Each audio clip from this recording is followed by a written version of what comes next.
So hello everyone, आज मैं आपके लिए एक्सप्लेन करूंगी द ग्लोरियस रिवेंज ऑफ ए फिंग का एपिसोड नंबर 38। तो जैसा कि पिछले एपिसोड में हमने देखा था कि नाइन हेवंस डाउ पैलेस का नाइन्थ सेंट क्यू हिंग प्रिंसेस ल्यूसी के साथ जबरदस्ती शादी करने वाला था, मगर तभी ए फिंग होंगलियन के साथ वहाँ पर पहुँच गया और उसने क्यू हिंग को ढेर सारे चमाटे मार दिए, जिससे क्यू हिंग का ईगो हर्ट हुआ और उसने कुछ पिल्स कंज्यूम करके वो एक डीमन में तब्दील हो गया था।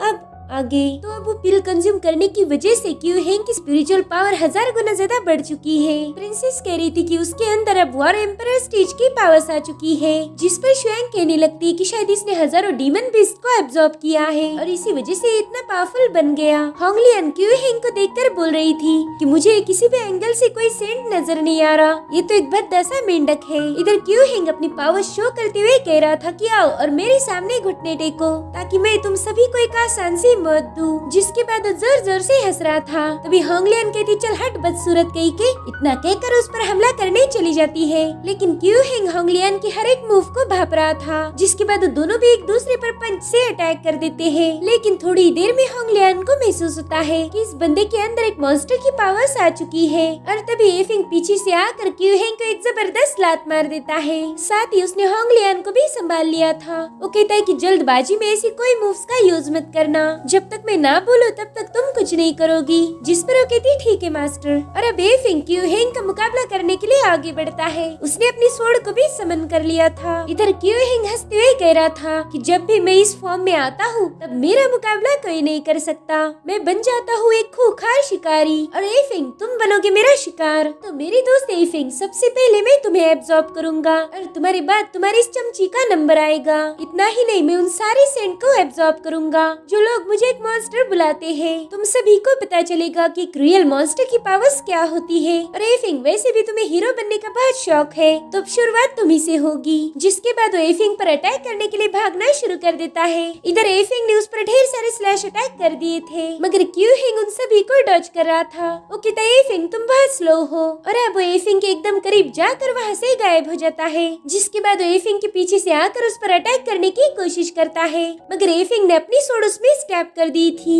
लेकिन क्यू हिंग पर इसका कुछ भी असर नहीं होता बिकॉज उसका शेल बहुत टफ था। इधर क्यू हिंग कहता है ए फिंग अब नखरे दिखाना बंद कर दो और जल्दी से मुझ में समा जाओ, मैं तुम्हें एब्जॉर्ब करने के लिए बेताब हूँ। जिसके बाद वो ए फिंग पर हमला कर उसे पीछे ढकेल रहा था। तब तक ए फिंग ने फिनिक्स ट्रिब्यूलेशन को एक्टिवेट कर दिया। ए फिंग फ्लेम ऑफ स्काई अब्लेस से उस पर हमला करता है, लेकिन फिर भी क्यू हिंग जैसा कि वैसा था। ये देखकर प्रिंसेस और यिन शुएंग को बहुत टेंशन आ जाती है। यिन शुएंग प्रिंसेस से कह रही थी कि मास्टर ए फिंग की कोई भी अटैक का इस पर कुछ असर नहीं हो रहा, जिस पर प्रिंसेस कहती कि उसका शेल बहुत टफ है, इसलिए ए फिंग की वेपन्स उस पर ब्रेक थ्रू नहीं कर पा रहे। शायद क्यू हिंग ने अपनी आधी से ज्यादा ताकत अपनी शेल पर यूज की है। इधर क्यू हिंग ए फिंग को पंच मारने आ जाता है, मगर समय रहते ए फिंग साइड में हट चुका था। जिसके बाद दोनों दोबारा से फाइट करना शुरू कर देते हैं। क्यू हिंग ए फिंग पर अपनी पावरफुल लात मारने वाला था, लेकिन ए फिंग उससे मिस करती हुई साइड में आ जाता है। ए फिंग उस पर पाम अटैक कर रहा था, तो क्यू हिंग उससे कहता है कि अब हार मान लो, तुम्हारी एक मूव मेरे सामने नहीं चल रही। जिसके बाद दोनों दोबारा से भिड़ जाते हैं। ए फिंग उस पर अटैक करते हुए पूछ रहा था कि क्या तुमने कभी रिम फायर का नाम सुना है। जिसके बाद ए फिंग 3 एट्रीब्यूट्स मंत्रा को एक्टिवेट करता है और फिर अपने आइस पावर से क्यू हिंग की शेल को डैमेज करना शुरू कर देता है, जिससे फाइनली क्यू हिंग पीछे हट जाता है। उसकी बॉडी में आइस और फायर दोनों ने हमला कर दिया था। क्यू हिंग बोल रहा था कि मेरी शेल तो लोहे से भी ज्यादा मजबूत है, भला ये ऐसे ब्रेक कैसे हो सकती है। तभी ए फिंग उससे कहता है कि अभी भी मेरी मूव कंप्लीट नहीं हुई, उसका एक पंच बाकी है।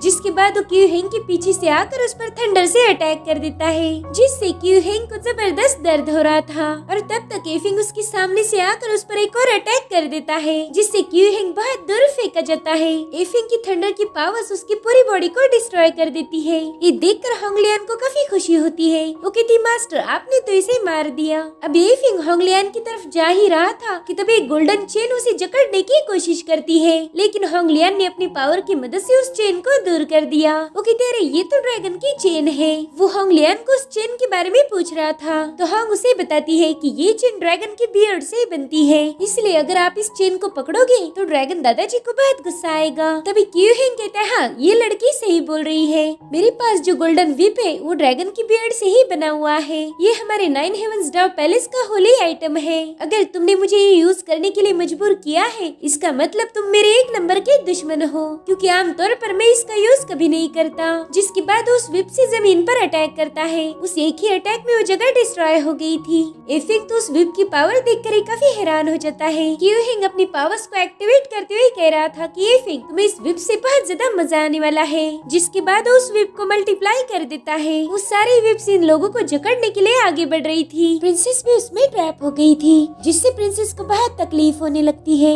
एफिंग उसे बचा नहीं जा रहा था कि तभी उसे गोल्डन चेन्स जकड़ लेती है। एफिंग प्रिंसेस की चेन्स को तोड़ने की बहुत कोशिश कर रहा था, मगर उसका हाथ वहाँ तक पहुँच नहीं पाता। एफिंग उसे कह रहा था कि घबराओ मत, मैं हूँ ना, मैं तुम्हें बचा लूंगा। इधर क्यूहिंग कहता है, वाह एफिंग तुम तो प्रिंसेस की बहुत फिक्र करते हो, तो अब मैं उसे इस तरह जकड़ दूंगा कि वो यहीं पर खत्म हो जाए। तब तक होंगलियन क्यूहिंग पर अटैक करने आ जाती है, मगर उसने होंग के अटैक को डॉज कर दिया था। इधर ड्रैगन बियर्ड का भी प्रिंसेस को जान से मारने की कोशिश कर रहा था। प्रिंसेस को पता चल गया था कि वो अब नहीं बच पाएगी, तो वो एफिंग से कहती कि तुम्हें इसे खत्म करना ही होगा, इसे मार के तुम्हें मेरी और मेरे पेरेंट्स की मौत का बदला लेना होगा। जिसके बाद प्रिंसेस की सारी पावर्स उसकी बॉडी को छोड़ने लगती है। एफिंग को उसकी इसी हालत देखकर बहुत तकलीफ हो रही थी, और तभी प्रिंसेस का ब्लड उसके हाथ पर पड़ जाता है, जिससे वहाँ पर एक गोल्डन शील्ड बन गई थी। होंग और शुआंग भी इन दोनों के लिए बहुत घबरा जाती है। इधर क्यूइंग हंसते हुए कह रहा था कि दोनों अब खत्म हो चुके हैं। जिसके बाद वो अपनी गोल्डन विप को वापस बुला रहा था, मगर गोल्डन विप वापस नहीं आते। क्यूइंग कह रहा था कैसे कैसे हो सकता है,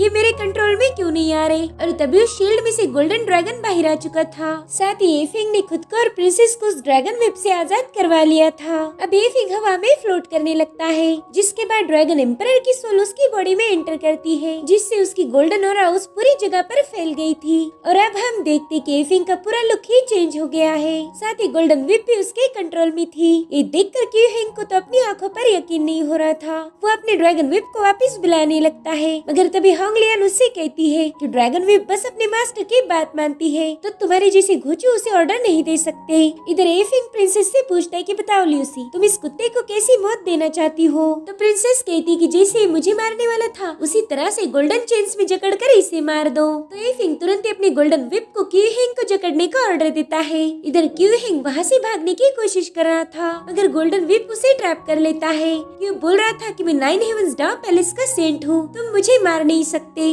मगर तभी गोल्डन विप उसे एक ही झटके में खत्म कर एफिंग की बॉडी में एंटर हो जाता है। एफिंग प्रिंसेस से कह रहा था कि मेरी जान अब सब खत्म हो गया, तुम बिल्कुल सुरक्षित हो। और फिर अगली सीन में हमें 9 हेवंस डार्क पैलेस का एक और सेंट दिखाया जाता है, जिसे खबर मिल गई थी कि एफिंग के पास ढेर सारे ट्रेजर्स है। साथ ही एफिंग की कल्टीवेशन स्टेज के बारे में भी उसे बताया जाता है। वो बंदा कह रहा था कि एफिंग प्रोफाउंड स्टेज की 3rd लेवल पर है। ये सुनकर 9 हेवंस का सेंट बहुत खुश हो जाता है। वो कहता है कि प्रोफाउंड स्टेज पर तो मैं भी ब्रेक थ्रू कर सकता हूँ, जिसके बाद मैं एफिंग के साथ फाइट भी कर पाऊंगा। और अब हमें 9 हेवंस डार्क पैलेस का फॉरबिडन जोन दिखाया जाता है, जहाँ पर 9 हेवंस का मास्टर कह रहा था कि एक लंबे अरसे के बाद हमारा पाला एफिंग जैसे बंदे के साथ पड़ा है। तभी कांगिंग जो कि 9 हेवंस का प्रोटेक्टर है वो कह रहा था कि एल्डर इस एफिंग ने हमारे क्यूहिंग और डीशा को मार दिया। तभी मुलांग कहता है कि इन दोनों के अलावा हमारे और भी लोग मारे गए हैं। मैंने सुना है कि एफिंग को हेवनली डाओ की चेन्स ने भी जकड़ लिया था, मगर फिर भी उसने ब्रेक थ्रू कर लिया। अब वो सभी लोग 9 हेवंस के लॉर्ड युआनजी के सामने नील करते हैं। वो कह रहे थे कि एल्डर हम एफिंग को मारने में नाकाम हुए हैं, अब जो चाहे वो पनिशमेंट हमें दे सकते हो। जिस पर युआनजी कहता है कि तुम सभी लोग जाकर एफिंग को ढूंढो और उसका सिर काट के मेरे सामने पेश करो, और तब तक तुम में से कोई वापस नहीं आना चाहिए। तो 9 हेवंस पैलेस के सभी लोग एफिंग को मारने के लिए निकल पड़ते हैं। और इसी के साथ एपिसोड यहीं पर एंड हो जाता है। Thanks for watching, bye bye, take care.